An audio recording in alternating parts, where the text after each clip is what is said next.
Hey guys, it's Jenna Elfman from Fear the Walking Dead. I play Laura. No, I play Naomi. No, I play June. I play June on Fear the Walking Dead. And you're listening to the Fear the Walking Dead talk through on Talk Through Media. Hey, I'm Lindsley Register, and I play Lara on The Walking Dead. You're listening to The Walking Dead talk through on Talk Through Media. Hey, this is Ross Marquand, and you're listening to The Walking Dead talk through. Awesome. Hey, this is Mick Stahl, and you're listening to Fear the Walking Dead Talk Through. Cool.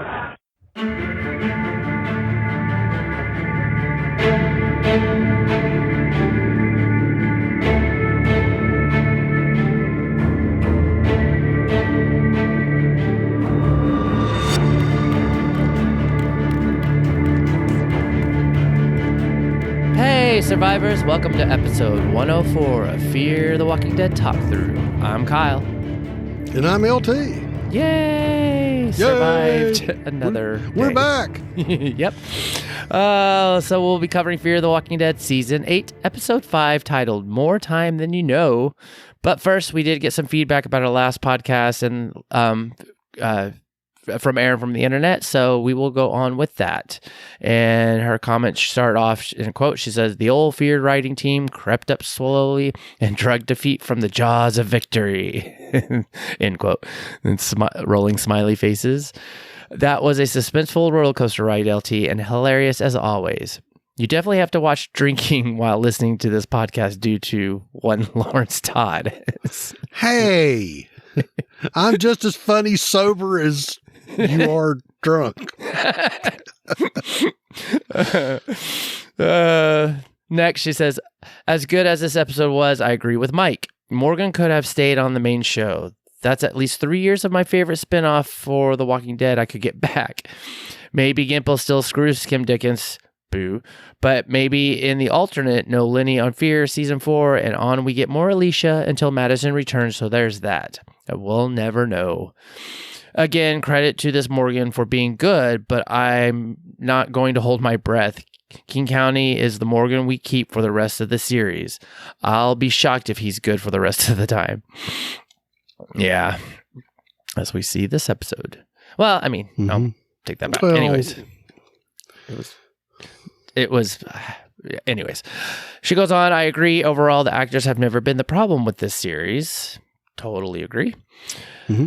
And no, LT Key County is the best Lenny James has done on Fear. Remember, I, whom hate Morgan Jones, even like this episode, so you know his acting had to be on point, along with the writing being good, for me to rate a Morgan-centric episode a 9. Ha, again, the street moment of mourning." And then, quote, "June has special radiation," end quote. LOLT. "But like you aren't wrong, because why would her radiation save Grace when she's already pumped full of it from every source they've come in contact with? Outbreak radiation from her job and post from the bombs. If Finch is anything to go by, she should have shrugged that chomp off like nothing happened. A mosquito bite at best." Well, I mean, I guess still getting bit would kind of hurt. But Yeah. But yeah, as an infection, it's kind of like, kind of surprised that it's taking. I'd say the boys are going to do the whole season at this point, Kyle. Yeah. Well, you're probably not wrong, but Yeah. we'll see. All right. Well, thank you, Aaron, as always. So that was all we got for last week's episode. Let's get into this week. All right. Fear the Walking Dead, Season 8, Episode 5, titled More Time Than You Come. Or, no. Written by David Johnson and Calaya Michelle Stallworth. What? Not Ian Goldberg and Andrew Chambliss? No. Well, that's the thing. So I go on Wikipedia and then see like what they put in there. And then sometimes I cross-check with another fan site. And they've all been saying Andrew Chambliss and Ian Goldberg. So I think they probably just put that in there as just like a placemat or a placeholder. But yeah, so new two different. I think doormat maybe. Yeah. So yes, new information that was written by, directed by Heather Cappielo, and the description on YouTube TV is: the heroes fight the clock and Padre's forces. All right, let's get into our ratings. It's low, like I think a lot of everybody, and I think we're kind of getting to that point where I'm just like, just coming up with even something to say is just kind of like getting hard. But I basically I gave a 4, poor use of stuff we've already seen and I've seen better. And I put like an example of like Carl and Lori Grimes, because like that's how I felt that this is what they were trying to do. Just like some kind of like mother, daughter, son, daughter, just a parent and a child, this thing. And it just, did not work. We've seen better. Well, it didn't work well. I won't say it didn't work. It just didn't work well. Well, okay. I'll be a little charitable there. Okay. What'd you give it? So LP? this week I gave it a 3. Deja vu all over again. Or this episode has no saving grace. Yep. Good one. All right. It's the best I could do. Hey, that's good. You actually gave it a lower rating than I did, so I'm kind of thinking like, well, maybe I was being too generous. But I mean, there were parts of it that I was kind of like, oh, that was fun, but I'll get into that later. All right, when you want to take our first listener's rating? I shall. The listener ratings kick off with Dieta from Detroit, who says, I rate this episode 4 out of 10 for the effort trying to get us invested in this show again. Yeah. All right. Next is Ivan from Minnesota. A 1 out of 10. The only saving grace is we're almost halfway. Renee from Atlanta gives it a. I'm going to ask her about her numbers. She gives it a 5, but then she's got 5 out of 5. And I'm going, it can't be a 5 out of 5, but that's what she said. So, and it goes, it's like, what's a phone? Facepalm, facepalm. Yeah, Renee, you'll have to clarify that. I know she just sent in her feedback and posted that, so maybe it's just a little typo. 5 out of 10. No, that's maybe. okay. Yep. All right, Mike from Asheville gave it a 2 out of 10. This train ain't going nowhere. Indeed, sir. Aaron from the internet says 3 size out of 10 because there's no other way to rate this beyond in size. All right. Thank you all. All right. That was our reading. So let's get into our awesome sauce. And we'll go with the awesome sauce from Dieta from Detroit, who says, I don't recall anything awesome about this episode, with some chin scratch emojis. Oh, all right. Well, hey, tried. All right. Next is Glenn from Toronto. She says, this is also sad sauce, but Grace made a very good walker with Morgan having to save the day and killing her when she was about to bite Mo. So Morgan saves a child, and like he was unable to do with Dwayne, the closing of Grace's now Walker eyes by Morgan was poignant. Yeah. I'll agree with that. Yep. Okay. Mike from Asheville says it's a stretch, but I have to talk about Grace. We all love her. The writers did her dirty, though. She was a great character who deserved better this season. All she wanted was to settle down and give Mo a normal life and teach her about the old world. Mm-hmm. Agree. I think we've all have come across that same thing. It's like Grace had potential. It's just, again, there was just some bad writing. You know, it's like just they could have done so much better. All right, next is Ivan from Minnesota, and he says, Morgan and Grace's acting. Also seems like this radiation thing isn't a cure, which is a relief. And I triple, quadruple. We're gonna say it again before it's all over. Yep. Renee from Atlanta says, they mentioned my boo. Yes, they did. And then Aaron from the internet says, I'm going to mix this with a bit of sad sauce as well this week because for a hot second, in one scene, something was born sad and awesome. That's Karen David's acting in the moment Grace said, I love you to Morgan over the wallow as she dies. To give credit to Karen, the whole Grace dying parts were well done. But it was hard to hear what she said at times due to the whisper voice. Agreed. It's hard to be sad fully at Grace dying because we knew it was coming. We literally had a conversation about it last week, but props to Karen for being able to bring some emotion to a drawn-out event we had already processed before it began. Indeed. Yeah. All right. Well, thank you, everyone, with your awesome. So let's get into ours. So what have you got, Kyle? Yeah. It was after even my second watch, I was kind of like, this was a moment though, when my very first watching it on Sunday was just like Grace turning into a walker. The first time I was kind of like, oh yes, it's like bite Mo. I'm just like, do something. I'm just kind of like over this episode. I at the moment when the first watch, I was just quite not in the mood, but going back and watching it again, I thought that scene, it just brought back like feels from like the early day of The Walking Dead. And it was just like that moment that we've seen where like, the other is looking at someone they love after they've been bit, like Andrea and her sister, Carl and Lori. But then it's like, then they watch like the start of the opening of the eyes, and then you hear that iconic growl. And then of course, then there's the attack.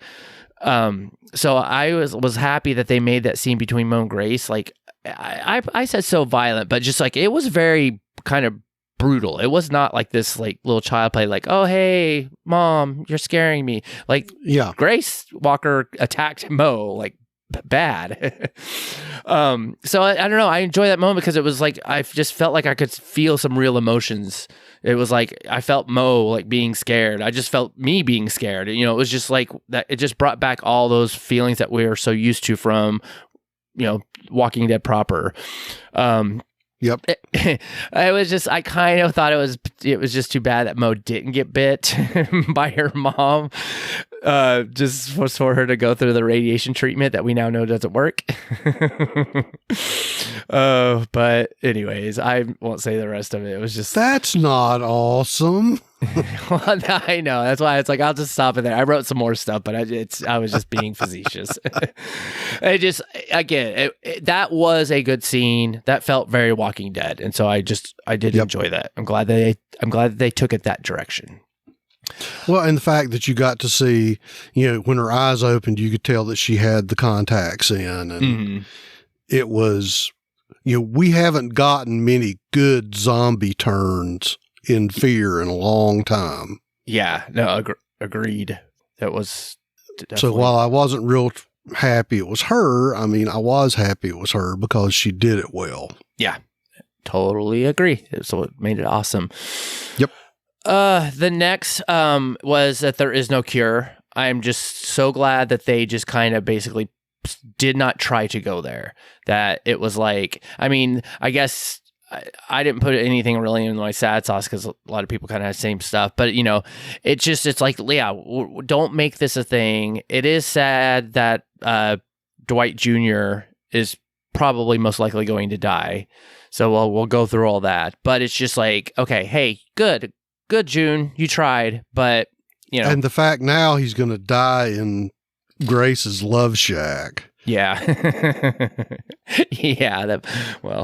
Mo had the chance, but no, she turned her back. And then the next one is kind of more what was funny, but it was just Daniel basically telling Morgan nope when he was asked him for help to clear. Just like, nope, not doing that. Mm-mm. Like Daniel's really the only one that's really thinking clearly right now. Oh. All right. Well, that was all I had for my awesomes. What'd you have, LT? I like the fact that they're not jumping around as far as terrain types, that it's not like we were going boats and trains and boats and trains and boats and trains, that they went boat, boat, dirt, train. That it's not making my head hurt all the way about how much real estate we're covering. Of course, I'm going to have to complain about that later, but it seemed like it was more of a logical progression of where they were going this time. Yeah, that's a good point. because, they've done it in the past where it's like, boat, dirt, train, boat, train, dirt, boat. And I'm like, I struggle with part of that. Yeah. I will concur with you, sir, that Daniel made a good call, and he made a good call for several reasons. That most people, if he was Shrike and he was in charge of the Padre people, and the obvious people who are trying to do him in say, sure, we'll go there and help. Mm-hmm. What do you do? It's like, well, I'm going to put all my guys in a truck and we're going to go set up a linear ambush and wait for them to show up, and then we will kill them. Mm-hmm. So Daniel's obviously thinking, he's thinking tactically at least, going, nah. Yeah, it's like, not my problem. But I also have a few other things to say about that later. And I will also concur with the scenes with Mo and Grace, because with everything that's happened and, Grace having to give little Mo up and seeing her grow up from afar and having this idea of wanting to get her to a house to where they could have a normal sort of family life. And then just the way the two actors played that part together, I liked the basis. I liked what I saw as far as the performance. The plot will just have to leave it there, because I don't want to go into that much yet, because there's more that I want to complain about more later. So, all right, just bite your tongue. And as everybody else said, I'm not necessarily happy that Grace is dead. I do agree that, like so many of the actors in the show, she was criminally underused. And the time that she got to be on the center stage, I don't know if they necessarily gave her all the meaty, part that she deserved, but she did well with what they gave her. And I'm glad that she kind of went out on a, if you can call dying and turning into a zombie going out on a high note, I would say that it is sort of implicit in being on a zombie show that not everybody gets the magic helicopter ride to Pittsburgh. So, at least she got to, it wasn't like a one and out. Yeah. It wasn't a T-dog. Yeah. So, yeah, that's true. That's all the awesome I have, Kyle. All righty. Well, those are good ones. All right. Well, let's get into our weak sauce. You're worthless and weak. All right. Well, we just got one that came from Erin from the internet. And she said, "Little Mo, girl, yes, you did waste so much time you could have had with Grace. And I appreciate you acknowledge that. And I understand why you wanted to try. But you were ignoring most of this episode getting to this point. Also, her returning to Padre because she doesn't want to feel this again or have other feel it. Could you not have gotten that from Dove, who kind of experienced that moment before you weeks ago?" And she said, "Did she just have to see it for herself? And if so, could that not have been in an earlier episode to waste less time?" Well, Little Mo was almost doing a Big Mo. Yeah. Yeah. She goes on and says, "Mo returning to Padre because Padre was right.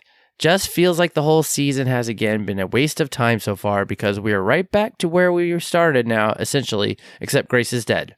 Just because Mo screwed up doesn't mean Padre is right. Again, they might not watch parents die, but they probably still see friends do it, so how is it saving them from pain?" That is a good point. Mm-hmm. I get that they want to make Padre happen, but you can see the forced plots back to the Padre locations, and that's not fun. If they wanted to be at Padre all season so bad, why not just do that with showing life there, and some parent from Daniel's group get in, and you see conflict arise to the idea, and maybe someone lets out Madison. It feels almost anything would be better than going in the circles that we have essentially been doing now.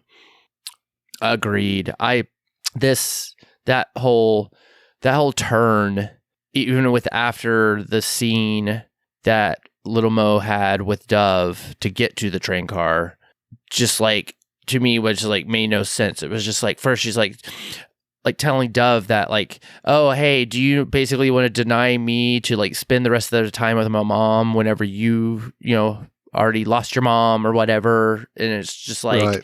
And then all of a sudden, okay, now like these people have not seen other friends of theirs die. Like, you know, it does. It's like they have, it's just made no sense. And then she's all of a sudden, okay, I don't want to feel this again, so I'm going to go back to Padre. It's like, what?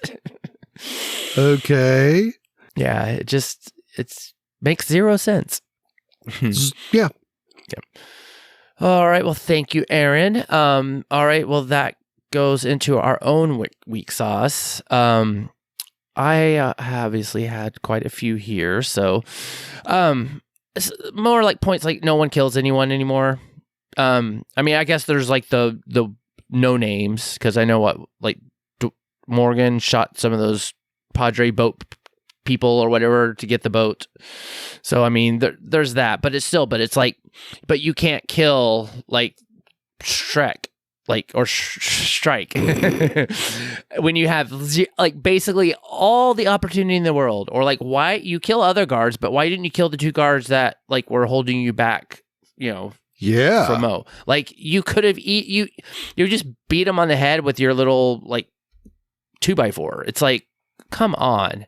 For someone that seems to have those like unstable moments with Clear, or like at least has like some qualities that Rick Grimes, you know, has whenever he was trying to protect Carl, you know, with the ear biting moments. It's just like, come on. It's like everybody just sits there and points their gun, and then they're just like, okay, like that's all we're gonna do. The next thing was the walkie-talkies. I mean, this has always been kind of the thing with Fear, and it just like they used it entirely, almost this whole entire episode for all the dialogue. Mm-hmm. And it just also made me think, I'm just like, okay, but now obviously it happened. It's like, you guys are like basically spilling all of your like details to everybody that seems to all have walkie-talkies. So like, it's like how, like June was like saying, I'll meet you at the train car, but it's like, I don't know, I guess, and then she also says, oh, if you're not there, then I'll just walk you through it. And then it's just like, is there only one channel on these things? And then also it's like, why are you, I don't know. It just is like that. The show's use of this is just, it's stupid. It makes everything just completely unrealistic. And like, it just, I don't know. It just, it was stupid. Yeah. It was like, there's no secrets. I put this in here just because, so like when they were looking for the train, I guess Dwight had a map, and then him and Mo were looking at it, trying to look at, you know, like, oh, where could we find the train or something like that? Because apparently a map might actually have it on there. I don't know. But it was just interesting because it was kind of like looking at it, and I started like trying to go onto Google Maps, being like, hey, okay, there's some stuff written on there. There's a coastline, you know, or some kind of, you know, waterway. I'm like, maybe we can figure out where they are, because it has been a question. But someone else already kind of went in there and basically said, like, it looks like, so basically it's a part, half of the map is part of Georgia, which is kind of, I guess, in the Savannah area, which of course is where they were filming. But it looks like the other side of the map is basically like another map that they'd split together to kind of just make the coast go weird, so you couldn't figure it out.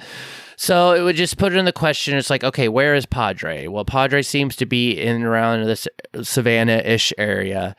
But then it put in the question about the whole travel craziness, that it's like, okay, well then King County, from where they're saying that is, it's like, then that wouldn't necessarily make it like 240 miles away. So again, it's like not close, but yet they seem to just be able to like just appear there when they need to, then go all the way back to Padre. And Strike was like saying, "Oh, Morgan, I went and visited King County, and now you were back in a day, like to do your walkie-talkie menacing."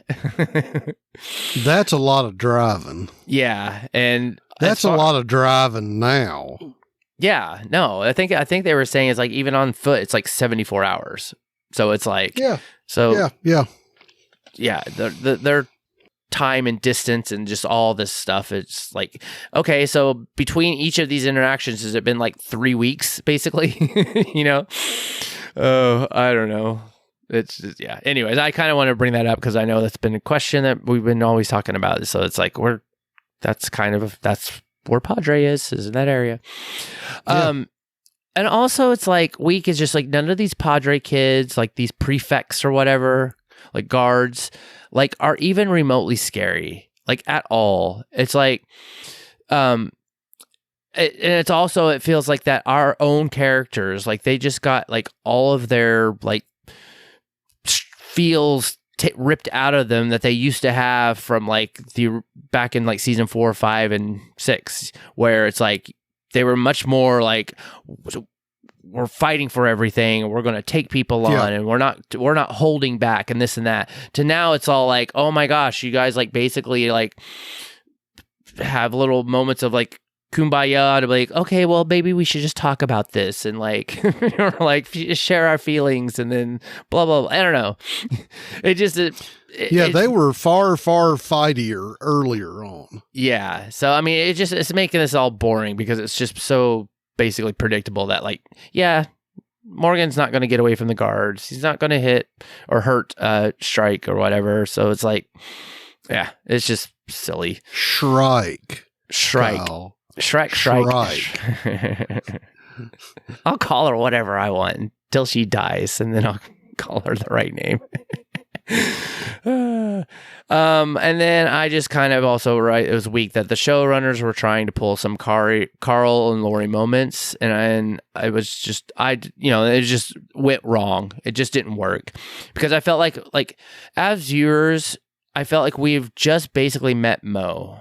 And so it's like, I just feel like we have zero feelings towards any of them for them to like be able to pull any of these heartstrings to make these moments. I mean, yes, we got some kind of a grace just because we've had more time with her. We know the relationship between her and Morgan and this and that. But with Mo, I mean, I found it's getting really annoying how just quickly she turned to calling them mom and dad. When in a sense, it's like, okay, you basically were a baby. And then 7 years later, you all of a sudden, after you've been with Padre this whole time, that you now find out that they're their parents, not even biological parents. But it's like, and now all of a sudden you're like, oh, okay, mom, dad, and it's just like I just do not feel that connection, and I just having this moment with Grace and Mo. It's the thing that for the last 7 years, you've had everybody around you that's a authority figure saying your parents abandoned you and we saved you. And then you really think that she's going to be all mom and dad. Right. Yeah. I mean, maybe I'm wrong, but it just seems like, no. Yeah, not so much. Right. And that's the part though. It's like this is a television show that's supposed to be like having these dramatic moments that, we've had those moments with shows where it's like you have a connection with that character. So when something bad like that happens, then you're like, oh my gosh. And this was like, okay. Like, yeah, I don't really get it. It just didn't land. It was never going to. All right. Well, enough of that. So that was all I had. So you can take it away, LT. I've got to pick up your walkie-talkie and run with it because I'm going to throw a few things out here that fall under the general heading of OPSEC. That's operational security. For point 1, you just told Daniel, who's the guy that's in charge of the opposition, where all your big stock of pre-apocalypse goodies are stored.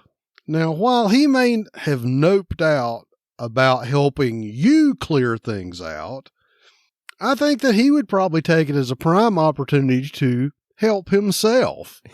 Because when he's leading his ragtag bunch of fugitive mom and dads, fighting the power that is Padre, you basically gave him the keys to the bank.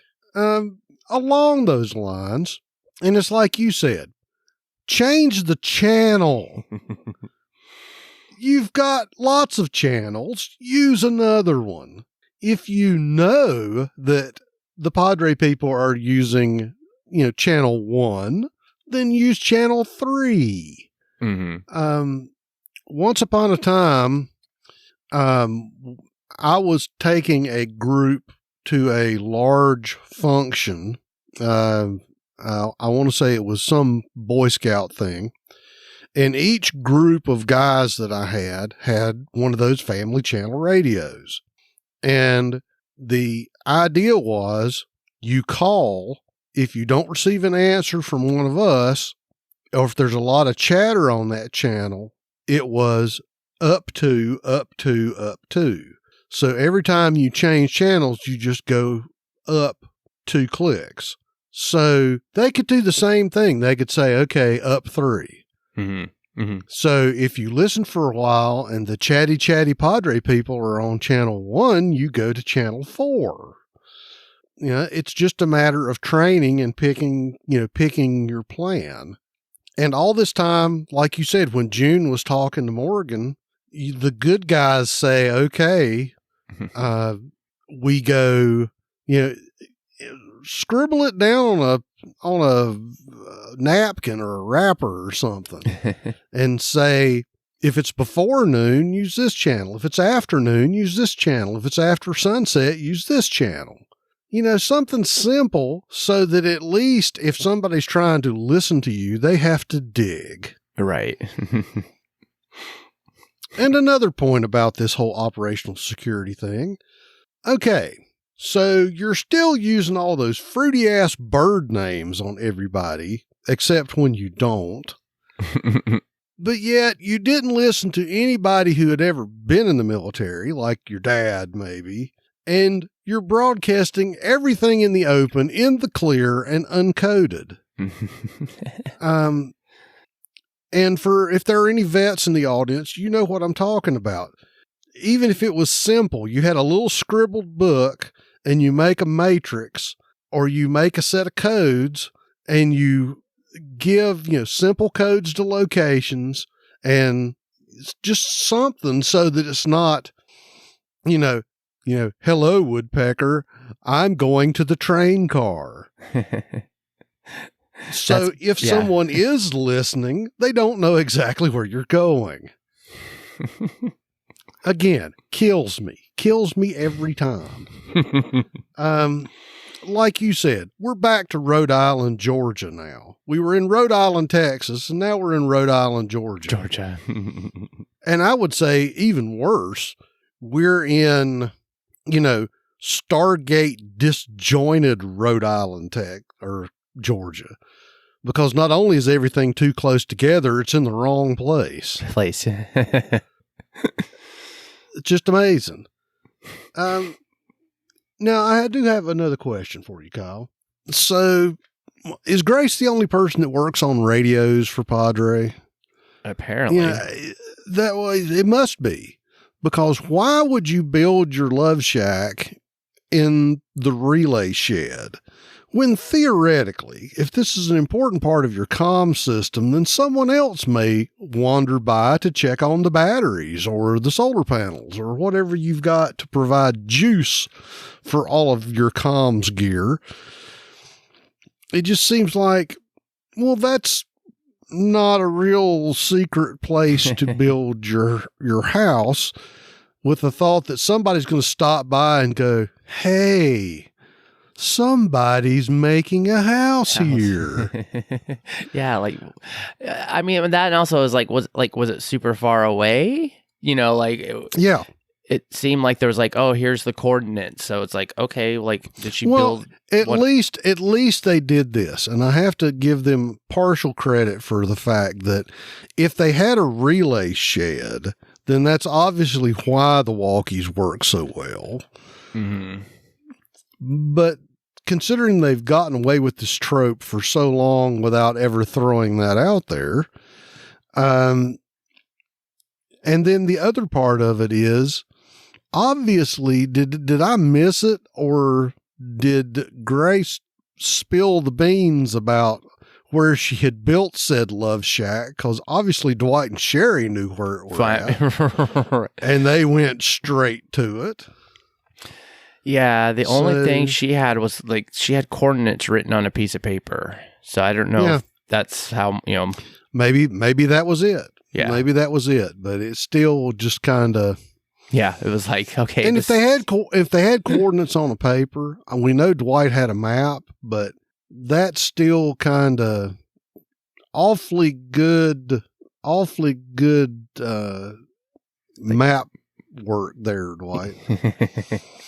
And the final thing is I had to throw it in here in weeks. I could have whatted it, but I'm going to weak it. When Morgan said, "I never die." Well, that's true, Morgan. You don't ever die. Even though you've had plenty of opportunities to, and that obviously our bad guys are so inept that they never ever took you up on it. Because I hate to say it, and it's just me, and again, this is me, I'm afraid that if I was Shrike, I would have done the scene with Trinity and the agent in the first Matrix movie, dodge this. And it's like, you don't die? Well, let's test it out, shall we? Yeah. And fill him full of more holes than a spaghetti colander and see if he can shrug that off. Well, and also it's like, she was trying to use him knowing that Grace was, dying. And then that was her leverage to make him do what, she wanted him to do. But then after the fact, it was like, there's no reason to keep him. I'll just leave it at that because I know we have some comments about it. But yeah. But it's like, why? Yeah. Why?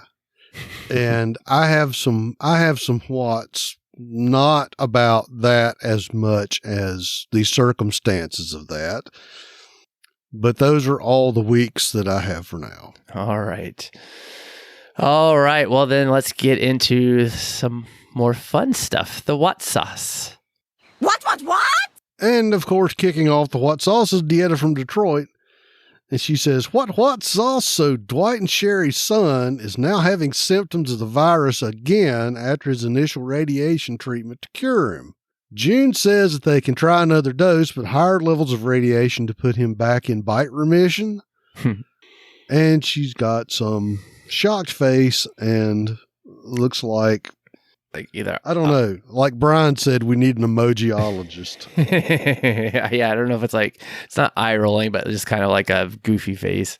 Because it's goofy. Yep. All right. Well, next comes from Renee from Atlanta, and she says, "Why would Mo go back to the birds? Because she's watched her mom die after she was like, 'It's okay, Dad, because you will have memories of your family,' when Morgan was grieving at the loss of his family." Shrug emoji. Yep, seriously, she just left her dad and Finch and everyone else just like that. Padre needs to be put to rest on Sunday. I'm sorry to say, Renee, but there's a break, but not put to rest. Yep. Well, Ivan from Minnesota gives it a, oh, hell no. Remember that dragged out episode with Carl's death? Well, now we get one for Grace. And I care far less about her. Also, Morgan, just kill Shrike and end it. She is like a bird because she keeps on chirping and won't fly away. No offense to any actual birds. Oh, yeah. All right. Well, next comes from Erin from the internet, and she says, "So Commando Daddy can fire around the container in the flashbacks, but Morgan and company can't now? Like, I get it, you don't want to destroy items inside, but what kind of poor shots do you think some are? Clearly, June can snipe from a good distance, so just let her do it. This could also be a weak sauce moment because it's clearly forcing the plot one way versus having any consistency to rules. True. Grace is obviously a good shot that they should know about, so it's like, why not use her? She goes on and says, what to the season as in what is the season's plot exactly, given how many episodes are left? Given the progress we've made, it feels this season could have been 8 episodes max versus however many they're going to subject us to. Just have the opening episode that shows where everyone is and how Padre is bad. She's like, maybe how it's Strike really running it is the episode 4 mid-season reveal. True. And to do a war on Padre as they try to recruit allies and find ways in. Some don't work, so you then the main cast survivors that way, and then boom, finale. It feels like we're setting up for more filler episodes, which may knock off main cast other ways, because really they keep just going back to the start of the war on Padre, and there's really nothing that matters in this season because it all ends up back where we started. Ugh. How does Mo not ask what cancer is, but she asks what a telephone is? I know they were trying to be funny, but it just makes Mo look inconsistent to me. If she can piece together cancer equates sick to not ask about it, surely she can piece together talk on a phone is the same as using a walkie-talkie, which they all have currently. Face palm. Yeah. Good. And so Mike from Asheville says, when Grace died, her head flop and arm falling made me laugh. It was like kids in a high school performance. Before I could say anything, my wife said, well, that was a little dramatic.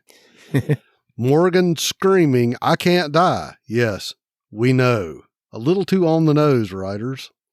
He says, Morgan folding to Shrike initially, all to save Grace. Sure, we will clear 1,000 walkers by hand for you. Please save this woman who is already dying before the bite.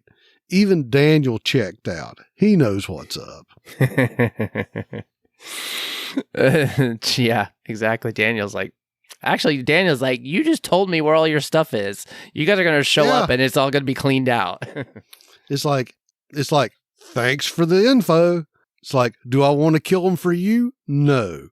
Do I want to kill him for me? Maybe. All right. Well, thank you everyone for your what sauces. And that goes into our own. I've kind of already said the one about just like, it bugs me still that like Mo's calling Morgan and Grace mom and dad. And I already kind of talked about that. But the other one was just kind of like, again, and I think you kind of mentioned it and some other people did too. It was just like, so Shrike is always using everyone's bird code names, but then when she's talking to Morgan, she doesn't call him by his code name or even Grace. And I think at the end she like uses Grace's like code name, but or Heron or whatever it is. But it's like, it literally the whole episode it was like going back and forth of like just like code names to like, oh no, Morgan, you're gonna do this, and Grace is gonna live, and Mo's gonna blah blah blah or whatever. It was just, it's like stick with one or just drop it. Yeah. So I just, that pretty much was my what's. Mm-hmm. Well, for my what's, the first one I have is, so tell me, Kyle, where's the locomotive? It's over there. Explain to me how they moved that train car down the tracks to what seemingly looked like to me a dead end, and there's no locomotive. Now they've got the little pumpy hand car, but you can't move an 80-foot Pullman car with the pumpy little hand truck thing. So what'd they do with it? Did they drive it back to the train museum? Right. And at this stage of the apocalypse, how come nobody noticed? Because there are no boats, there are no airplanes, there are no cars, there's no traffic noise. So you can't tell me that a large diesel electric locomotive wouldn't make a lot of noise so that someone would go, hey, That sounds like a train. To the same point, and I may be wrong, I may not be. I'm not 100% sure. I didn't have enough desire to go back and look at the previous episode. I'm not really 100% sure that's the same train car that they were originally in. I'm really not sure, because I want to say the first one was a newer style car, and this is like an old mid-20s, mid-30s pre-streamlined, like heavyweight Pullman car. Mm-hmm. So I was going, I don't think that's the same train. I don't think that's the same one. Because maybe that's the one they use for the excursion line that still rolls, and the other one that they originally set up in is static and doesn't roll. Because if I am not 100% mistaken, the car that Dwight and Sherry fell through the roof of was one of those double-decker streamlined, like observation kind of cars. That's got the upper deck and the lower deck, so it's got two sets of windows. But that was just me being pedantic, that I don't think it's the same car. But about the car. So they only locked one door. What about the door at the other end of the car? Yeah. And if we're going to say, okay, well, that door was already locked, fine. You may not know it, but most train cars like that have roof hatches. They have ways to get out of the car if the car rolls over or is somehow obstructed for both the exits on the ends. And for that matter, if it's the same train car that they had the stuff on before, if you remember last week when Deadeye June shot every window out of the train car, what's stopping Morgan, even though there's walkers around the car, what's not stopping him from picking a window that has fewer walkers and just yoiking himself out the window? That makes too much sense. It makes too much sense because, oh God, the door's locked. Yeah, with these windows, I can't get out. You know, it's like it's like a bad comedy movie where they're like in a Home Depot and they lock the door and the door displays and he goes, I can't get out. Well, he does get out next week, so that's going to be the question. Well, we know he's going to get out. He has to get out.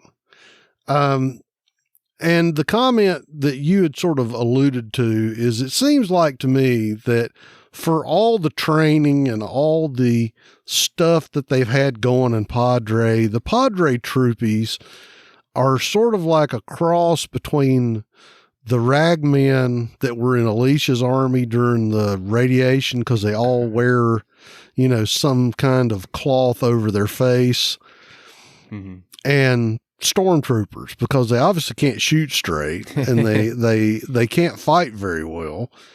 And it makes me think, well, is this like other members of the cast that in order to save money, they're keeping their faces covered so you don't notice it's the same 3 or 4 guys? Yeah. Probably. But I kept going, why are you so worried about hiding your face? I mean, if this was like now, maybe, and you're trying to make sure your neighbor doesn't recognize you when you're doing your nefarious acts, that's one thing. But it's not like you're going to go to the water cooler at the office and go, hey, Bob, didn't I see you down on the corner a while ago? It's a cool dramatic effect, but I'm kind of going, why? Yeah.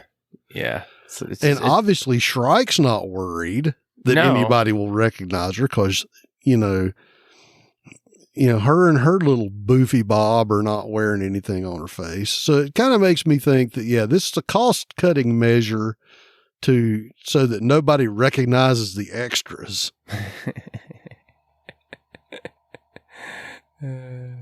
That's funny. But that's it for Watts. Yeah. That's all the what I got in me. No, that's more than enough. All right, well then that takes us into our sad and aw sauce.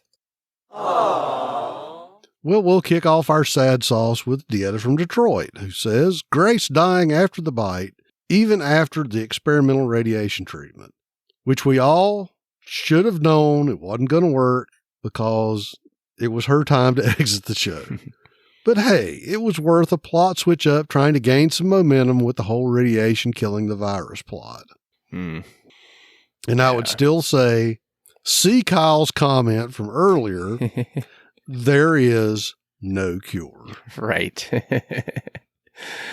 It's still a weird thing of even having this like Grace saying, oh, my cancer's back, so I'm going to die, to being like, okay, now I got bit, and it's like, wait, you're dying no matter what.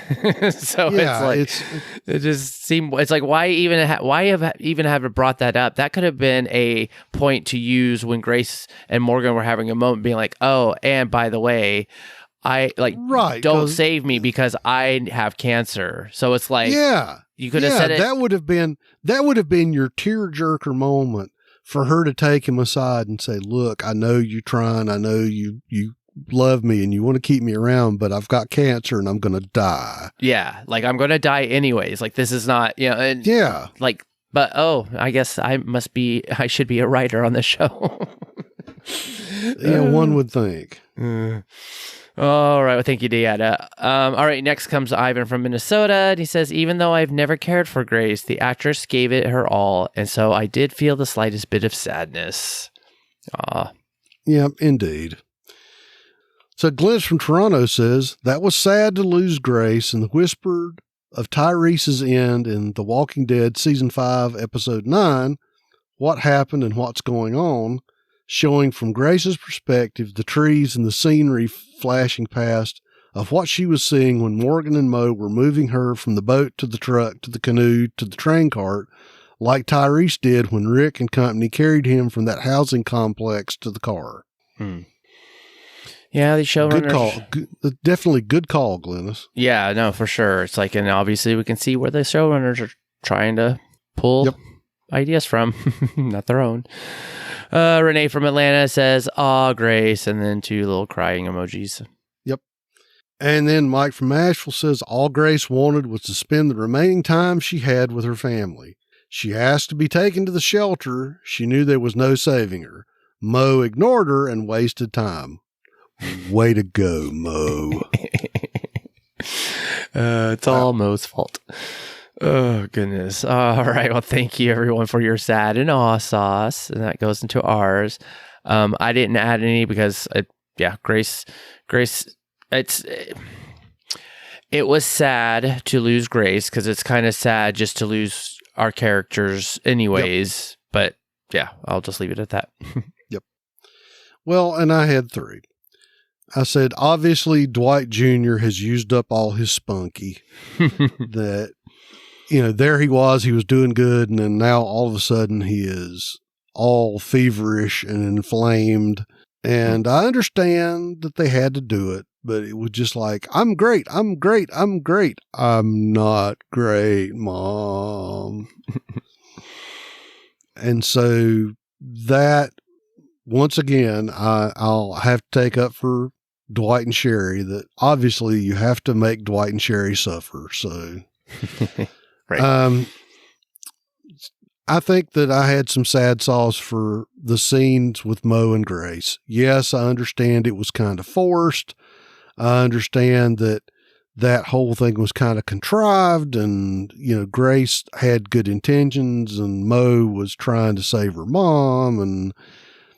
But again, just like I said before, that I will hand it to the 2 actors that they did give a moving performance given what they had to work with. And my last sad is Grace died. And I know that, we've gotten the poll from the audience and not everybody really liked Grace. I liked her character. I liked when they first met her, how she acted and the stuff she was doing at the nuclear plant. I think that the whole hallucination scene that she did with the baby that died was kind of interesting. I hope that she gets a better series next time, and I look forward to seeing what she does next. But at this point, any of the characters that have been with us most of the trip, when they leave the show, it makes me sad. So yeah, it was, and two, like we've already said, we knew she knew she had cancer and she got bit. And so she knew she was going to die, and it was just how it all played out. Yeah. So, yeah, I guess I would have to put a sad on the fact that Grace knew that she was going to die, and it was sad that she thought she had some more time that she was going to be able to spend and have better moments and spend time, but then that got kind of ripped away with her getting bit and making that basically her time running short. So I have to say that's sad. Yep. All right. Well, then that takes us into our feedback. We can talk about it. Done talking. Time to listen. All right. Well, we got voicemail from Renee. I believe she said she watched the last episode and then this episode, so we'll probably get a little bit of both from that. All right. Here we go.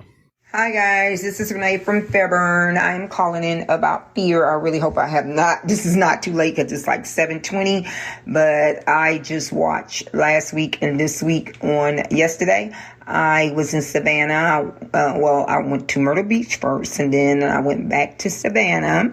My birthday was on June the 5th, so I spent Savannah with my mom and my family, and I really enjoyed it. I have never taken a whole week off of work, never, except doing bereavement period, like when I lost someone in my family or something like that. But of course, during that time, you don't even realize that you're off. But this time it was very relaxing, and it's taken me a while to get myself back into the swing of things.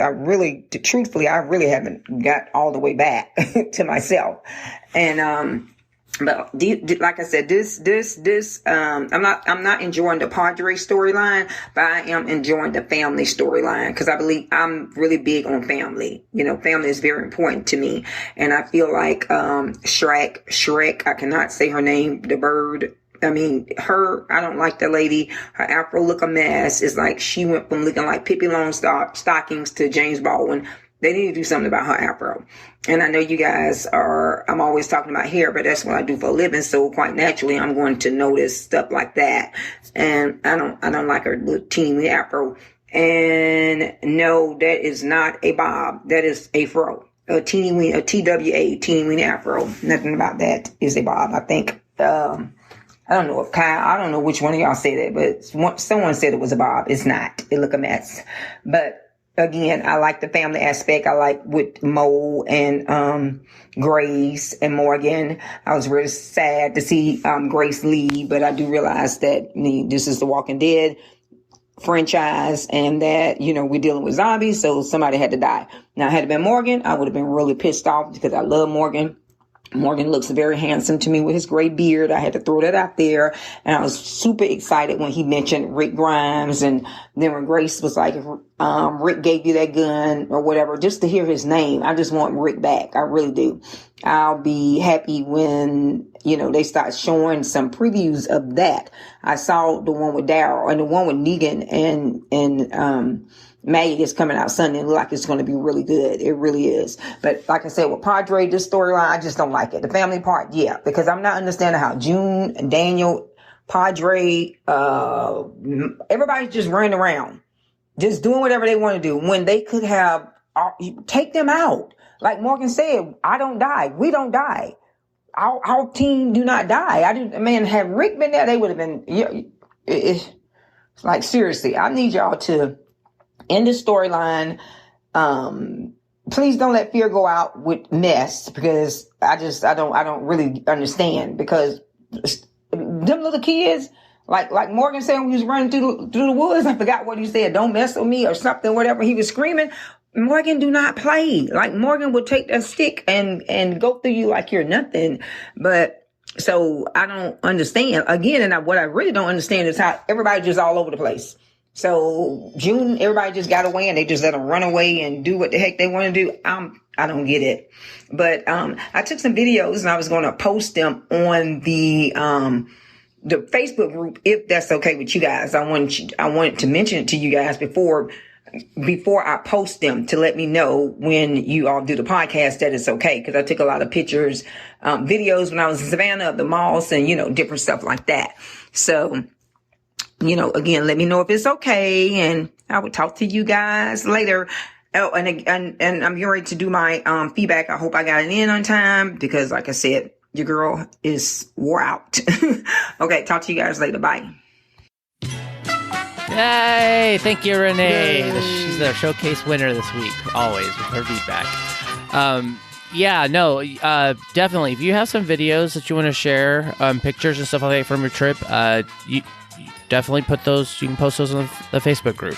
No problem at all. Be cool to see some of that stuff. All right, well, I just kind of a few things. You were talking, when you said it's like if Rick was there, obviously this would be a completely different show. But yeah, it's like the Morgan that we knew from back in the TWD days, and just his clear and his moment, like his instability, and even like previous seasons of this show, it's like he would have done a lot more standing up or taking out, especially children, like these younger people that are just like, yeah. And protecting his own family. I mean, I definitely agree with you. It's like there is that family element that they're playing with in the show, and that is nice. Go ahead, LT. Do you have anything? I was going to say, yeah, it was me. I'm the one that said Bob. I meant it in the generic sense of a short female haircut. I'm sorry if I was not technically precise, but that's not my thing. All right. Well, thank you as always, Renee. I'm losing my voice. That's okay, Kyle. I mean, don't get too choked up. I know. It's okay. It's okay. Well, all right. Well, Renee has some written feedback. LT, do you want to take the next two? I shall. Okay. And she says, the family storyline is good, but Padre needs to go. I cannot reiterate that enough. And she says, Rashawn would have ended them by now by any means necessary, especially if they took the kids. You saw how Michonne went through those kids when they took Judith. And she has several sword emojis and leaves us with, as always, peace and love. So next up is Ivan from Minnesota, who says, so far there's only been one episode I've even maybe enjoyed. This was definitely not one of them. I know which one he did like. All right. Well, next is Dieta from Detroit, and she says, okay, I'm not liking the storyline of the radiation experiments to curing the dead virus. Who came up with the storyline and why? How is it even remotely related to the other shows, or did I miss the radiation reference somehow? The radiation reference was the Alicia. June had mentioned about Alicia living longer or resisting or something like that, and radiation. So that's kind of where I think they came from. And she goes on and she says, I know the world beyond, they were doing some experiments, but I don't remember anything about radiation. But I was watching that show loosely, so hey, maybe I missed it. Shrug, shrug. I think the world beyond they were using like fungus or like some other stuff. Yeah, they were doing chemicals and all kinds of other stuff. Yeah.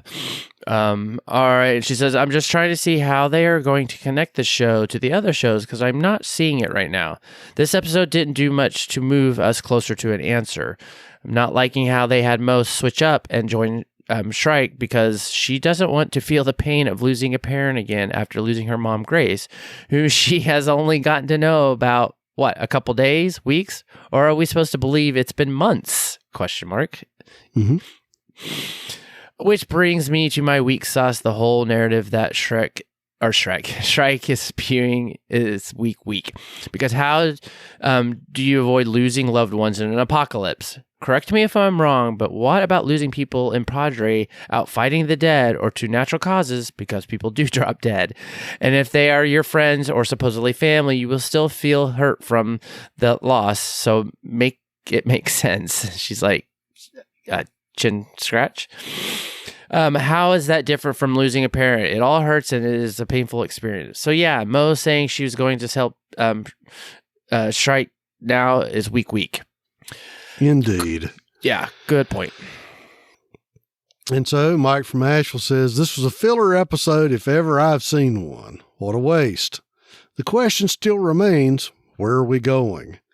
Is this truly the storyline for the final season? Padre is not a threat, and yet our group is completely subdued by them. One could argue it's not even the group. It's only Morgan. He has had many chances to take his family and just walk out of the area. I'm starting to think there's an invisible bubble keeping him around Padre. He even had a ripe opportunity to kill Shrike in this episode. She's apparently deaf and has no clue he laid out her guards just feet from her. That is funny because I read that comment while I was doing a rewatch, and it was like, yep. She was like looking one direction, like not even paying attention, and then when Morgan passed her, it's almost like she had this shocked look on her face, like, oh, wait, where are you going? Well, we've said for years that the zombie virus must make you deaf. Yeah, or like short-sighted too. Like, you can't see walkers like laying at your feet. Oh, goodness. Unfortunately, I think this Padre theme is going to basically be the whole entire season. I don't see how this could move into something else. There's no way. There's no way they can wrap this up with a bow in one episode. Yeah. So yeah. I have a feeling we've got that's 9 more episodes of milking that cow. Yeah. Unless they dispense with the Padre after they come back in the second half, that we get our big cliffhanger and they do the 1 episode resolution as they have done in the past. Yep. Yeah. And then from there, who knows? I guess we'll have to wait and see. And during that time, though, I think we'll be much more entertained by other stuff that when we come back, we'll be like, okay, we'll still cover it, but. Well, hopefully we'll have enough time to cool down and forget all the entertainment value we got from Dead Island. Okay, well, looks like we got Glenn from Toronto who says, it was like a scene out of Miami Vice. I could hear the theme music playing. With the kids, the Hunger Gamers boat, chasing Dwight, Sherry, Morgan, Mo, and Grace. Good dodging of the bullets, Dwight. Yeah, and he's got long enough hair that he's got the flowing in the breeze effect. She says, I don't know if that theory is correct, that as Grace has cancer, you can use max strength radiation on her. That doesn't sound very scientific. Finch is a goner. So he didn't have a strong enough dose of radiation because June didn't want to kill him, a no-win situation either way. I don't think June has any other options to try now. So Dwight and Sherry will have to gather up their willpower and resolve and put a brave face on for Finch in the time that he has left. As for Mo, marching off with the other Hunger Gamers to kill that horde of walkers, or carrion, as they call them, they'll never do that without guns, and Shrike has that hefty mounted machine gun, but says they can't use it because the containers will blow up or something. I mean, there's a lot of carrion, so mow down the majority in the middle by gunfire, and then the remainder you can attempt to kill one by one. I don't know what's stopping Morgan from killing Shrike when he stops short of killing her. With her dead, the rest can be swayed easily to Morgan and Daniel's way of thinking. They're just a cult who have been brainwashed. As Dove said, Padre is not one person, it is a way of life, or something along those lines. Or, wait, I am Padre. I am Padre. I am Negan. I am Padre.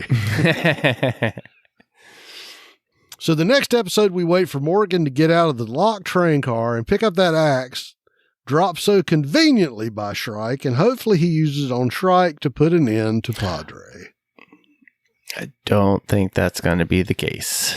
Oh, Glennis, if we could be that lucky. I love her Hunger Gamers comment. Yeah. That's awesome. Oh, goodness. I am a tribute from Padre.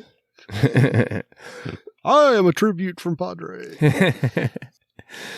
Well, always good feedback, Glennis. And actually, I cannot wait to hear some of. I'm just so excited about Dead City or whatever it's like, or Island. Oh, yeah, Dead City. I'm just like, well, and just tell everybody else, if you didn't hear me say it, I was more excited on the 5 minutes of trailer that we got about Dead City than I think I was about the 3 times I watched this week's episode. 3. And yes, I watched it 3 times, mainly because it came on 3 times and I was too lazy to change the channel. So thank you everybody for your feedback.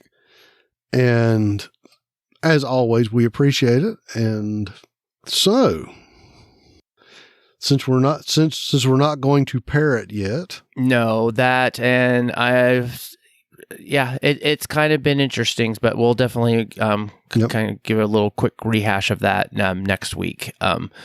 So for now, ratings. Did you have any news? I tried to find some, but I just know it's the other shows coming down the line, news. But not too much. Yeah. All right. Well, LT, you want to tell people how to interact with us? Yes, I will, Kyle. We want to encourage you to follow us on Twitter and Instagram. That's at Walking Dead TTM. To submit your theories and feedback, most people post in the designated episode thread in our Facebook group. That's facebook.com/groups/WalkingDeadTTM. You can send us email. That's walkingdead@talkthroughmedia.com. You can also use the feedback forum on our webpage. That's talkthroughmedia.com/feedback. If you'd like to leave us voicemail, you can call area code 216-232-6146. Remember that all of our new episodes are out on YouTube. Just search for Talk Through Media and remember to subscribe and click that bell to get notified when we have new videos.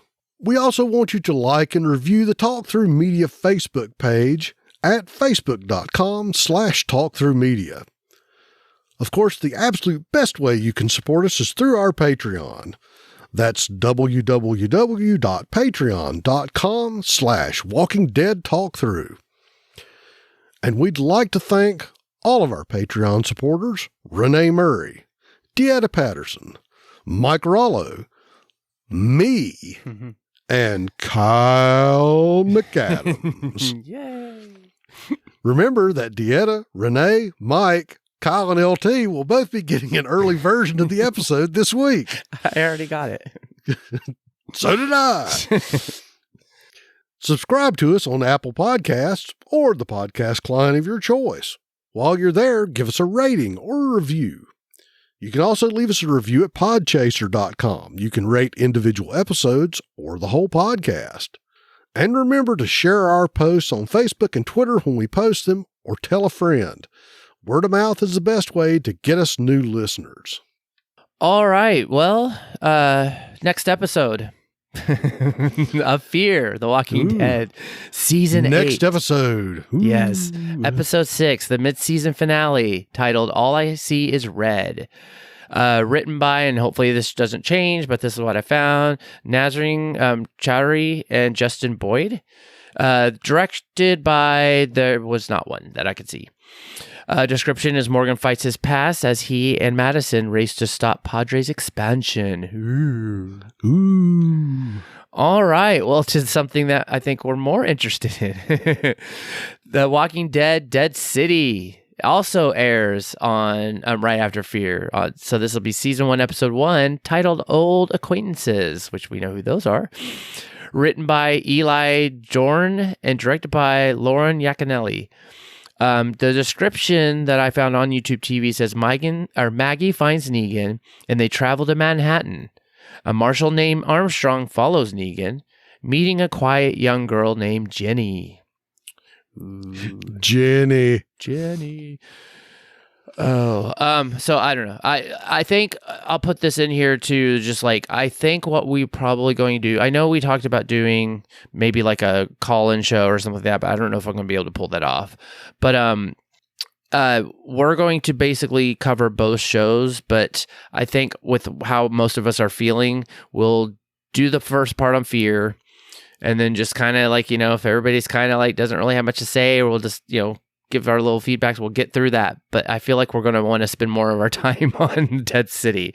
So that will be how it'll play. I'll put up 2 feedback threads for each, show. So I can keep them separate. So I think that's what we're going to do. And we will do both. And hopefully, without making promises that I'll be forced to fulfill later, I would say if we're going to try to do a call-in show, I think let's try doing it after the wrap on Dead City. Like after, okay. That probably fits better. So we'll have time and introspection to think back about Fear, and we'll have fresh in our minds, Negan and Maggie's big road trip. Yeah. Okay. I like that. And that'll be because when we don't know what's coming next. So it's like, we don't know if there's going to be anything. Right. We don't know if they're going to like give us 2 weeks and drop some other thing on us. Or or like they're going to try to do Tales again, or if we're just going to have a big dead space between the end of Dead City and the start of the final half of Fear. Right. So, all right. And I'll just go ahead and say it.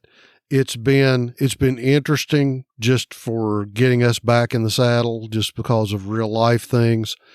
So we're both happy to be here, and we're both glad that you guys stuck with us. Yes. I know that it has been a season of challenges and opportunities on the staff side of Talk Through Network. And we do appreciate the fact that we've got our stalwart Fear watchers that are slogging through with us. Yes, that we also have, like, it's going to be interesting. I say, I'm glad that we have our great listeners that are so, leave lots of comments and feedback and stuff like that, because the Walking Dead universe is still ongoing, and it's just kind of like, as it keeps going, as long as I'm able to.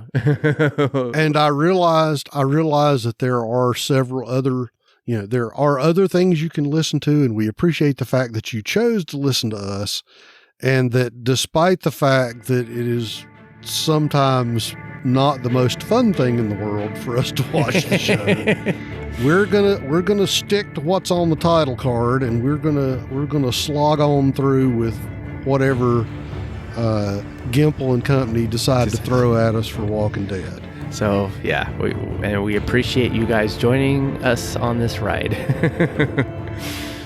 At least if we're going to suffer, we can suffer as a community. Yep. All right. Well, so until next time, I'm Kyle. And I'm LT. And this is Fear the Walking Dead Talk Through. Good night, everyone. Good night.